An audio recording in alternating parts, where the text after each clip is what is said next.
Bonjour à toutes et à tous, j'espère que vous allez bien.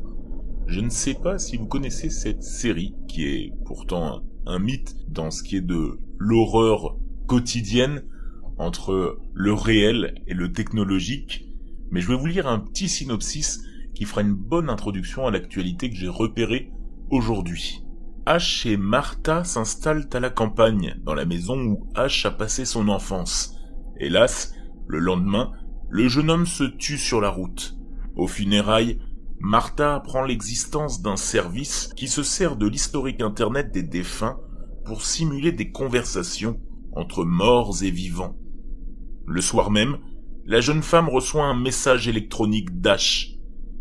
Martha s'habitue alors à vivre avec cette personnalité virtuelle, animée par les nombreuses traces numériques qu'Ash a laissé sa vie durant. Il s'agissait du synopsis du premier épisode de la saison 2 de la série Black Mirror.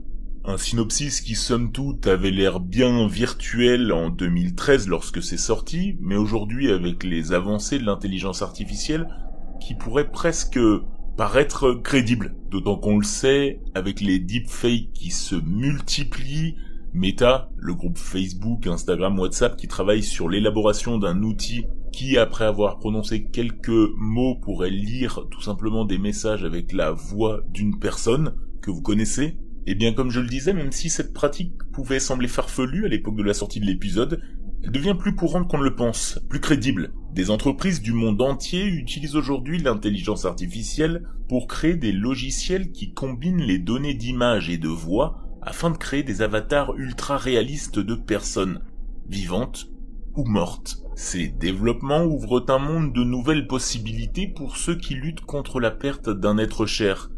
Cependant, s'il est tout à fait possible de créer des avatars IA de nos proches décédés, lorsque leur image, leur voix, leur personnalité et leurs particularités sont immortalisées à jamais par leur empreinte numérique, cela signifie-t-il pour autant que nous devrions le faire ? Eh bien, cela dépend à qui vous posez la question.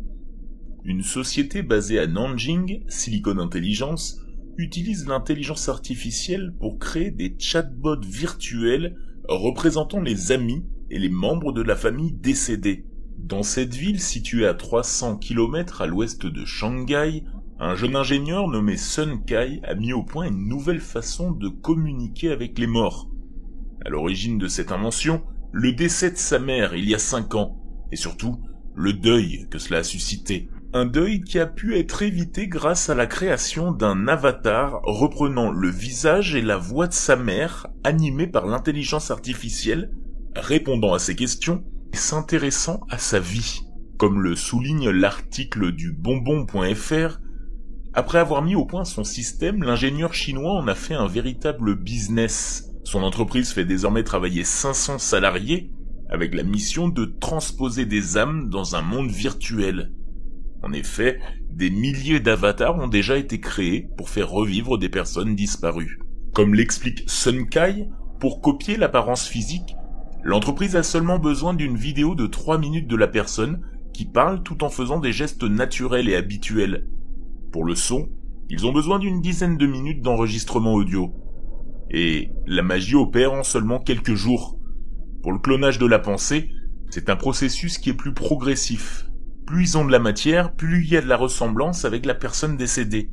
Au fur et à mesure qu'ils accélèrent le développement de leur technologie, le dialogue serait de plus en plus élaboré.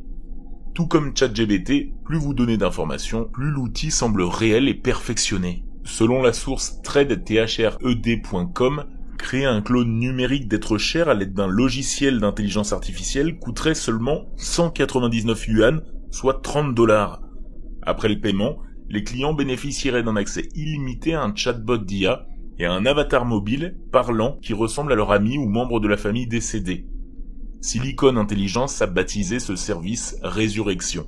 Alors forcément, cette activité soulève une série de questions éthiques, notamment celles liées à la simulation d'une personne qui n'est plus en mesure de consentir à une telle activité, mais aussi psychologiques, puisque certains craignent que cette technologie ne crée une dépendance ou ne nuise au processus de deuil si elle n'est pas exécutée correctement.